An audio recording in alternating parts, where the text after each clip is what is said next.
আসসালামু আলাইকুম। Food lover test চ্যানেলে আপনাদের সবাইকে স্বাগত জানিয়ে শুরু করছি আজকের রেসিপি। আজ আমি আপনাদেরকে বানিয়ে দেখাবো কাচ্চি বিরিয়ানি। পারফেক্ট মাপ সহ কিভাবে মাংস, আলু সব কিছু গলে যাবে আর রাইসটাও ঝরঝরে থাকবে, সেই প্রসেসটাই আপনাদের সঙ্গে শেয়ার করব।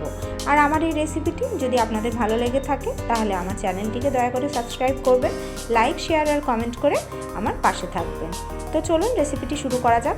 এখানে যে হাঁড়িতে আমি বিরিয়ানিটা বানাবো সেই হাঁড়িটাই নিয়েছি। এবার এর মধ্যে আমি দিয়ে দেবো টক দই, কাঠবাদাম আর কাজুর পেস্ট।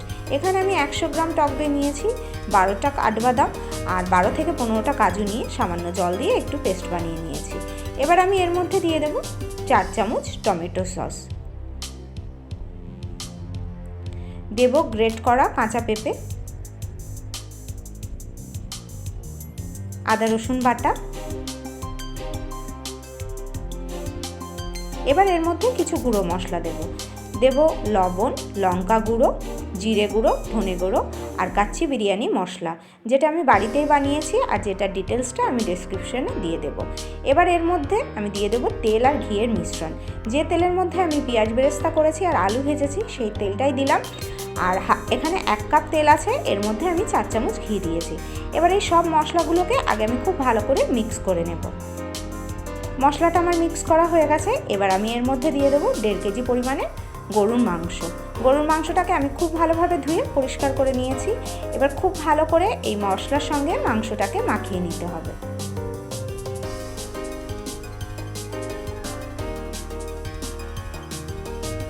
মাংসটা আমার মাখানো হয়ে গেছে। এবার আমি এর মধ্যে দিয়ে দেবো গোলাপ আর কেওড়া জলের মিশ্রণ। আবারও একবার সব কিছুকে খুব ভালোভাবে মাখিয়ে নেব। সব কিছু খুব ভালোভাবে মাখানো হয়ে গেলে এই মাংসটাকে আমি 2 ঘন্টা রেস্টে রাখবো।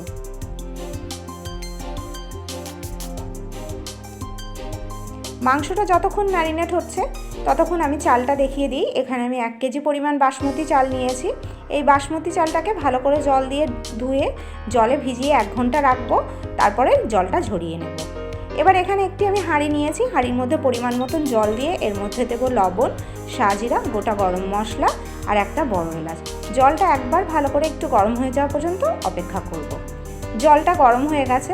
এবার এর মধ্যে জল ঝরানো চালটা দিয়ে দেব।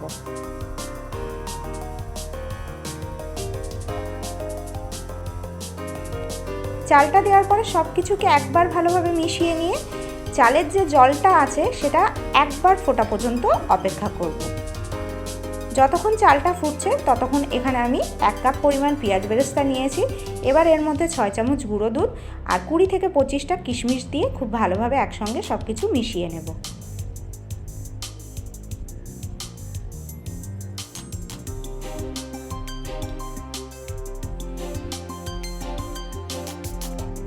এদিকে চালটা কিন্তু আমাদের ফুটে গেছে। আচ্ছা, এই চালটাকে কিন্তু 50% সেদ্ধ করব, এর বেশি কিন্তু সেদ্ধ করব না। আমি আপনাদেরকে খুব কাছ থেকে দেখাচ্ছি 50% সেদ্ধ হলে চালটা কীরকম লাগবে। চালটা লম্বা হয়ে যাবে কিন্তু ভেতরে কিন্তু একটু আঁশ থাকবে। এবার এই চালটাকে আমি জল ঝরিয়ে নেব।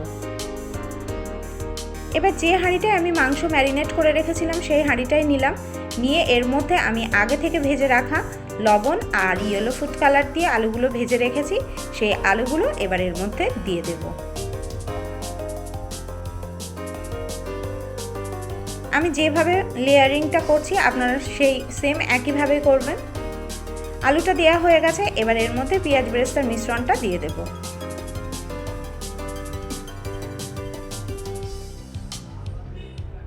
আলুটাকে কিন্তু আমি সেদ্ধ করিনি, শুধুমাত্র ইয়েলো ফুড কালার আর লবণ দিয়ে একটু ভেজে নিয়েছি। পেঁয়াজ বেরেস্তার মিশ্রণটা দেওয়া হয়ে গেছে। এবার এর মধ্যে আমি দিয়ে দেবো 3 চামচ ঘি।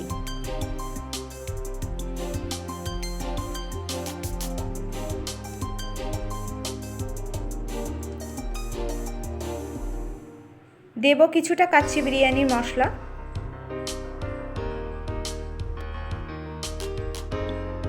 এবার এর মধ্যে তৈরি করে রাখা ভাতটা অর্ধেকটা পরিমাণ দেব।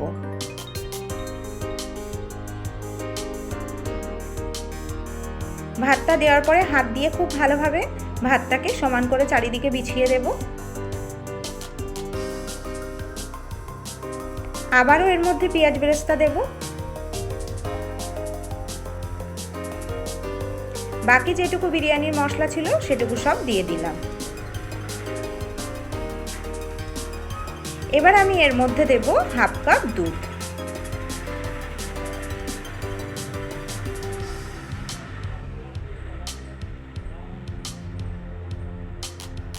দেব একটু ঘি।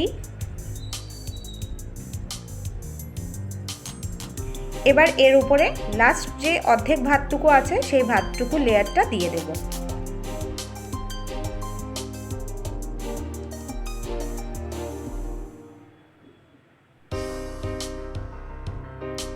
এবার এখানে যে বাকি দুধটা ছিল সেই দুধটাও দিয়ে দেব।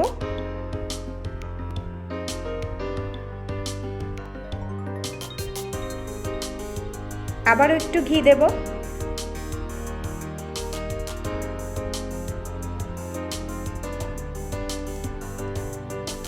বাকি যে পেঁয়াজ বেরেস্তা ছিল সেটাও এই ভাতের উপরে দিয়ে দিলাম।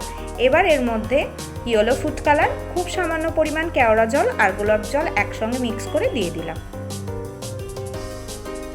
তো বিরিয়ানির হাঁড়িটা আমাদের হয়ে গেছে। এবার হাঁড়ির মুখে ঢাকনাটা লাগিয়ে এই হাঁড়িটা দমে বসাবো। আমি কিন্তু এখানে ময়দা দিয়ে হাঁড়ির মুখটা কিন্তু সিল করিনি। হাঁড়ির উপরে একটা ভারী গরম জলের পাত্র বসিয়ে দিয়েছি। প্রথম 10 মিনিট একদম হাই হিটে হাঁড়িটাকে দম করে নেব, তারপরে 50 মিনিট একদম লো হিটে দম করব।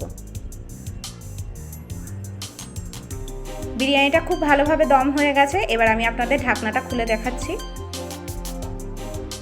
তো দেখতেই পাচ্ছেন মাশাআল্লাহ কত সুন্দর দম হয়েছে। আমি আপনাদেরকে একবার রাইসটা সরিয়ে দেখাচ্ছি, আলুটাও তুলে দেখাচ্ছি। হাঁড়ির নিচেতে কিন্তু কোনো রকমভাবে লেগে যায়নি। তো আমি যেভাবে বলেছি আপনারা চেষ্টা করবেন সেইভাবে কাচ্চি বিরিয়ানিটা বানানোর। আমি আশা করছি ইনশাআল্লাহ আপনাদের বিরিয়ানিটাও এত সুন্দর হবে।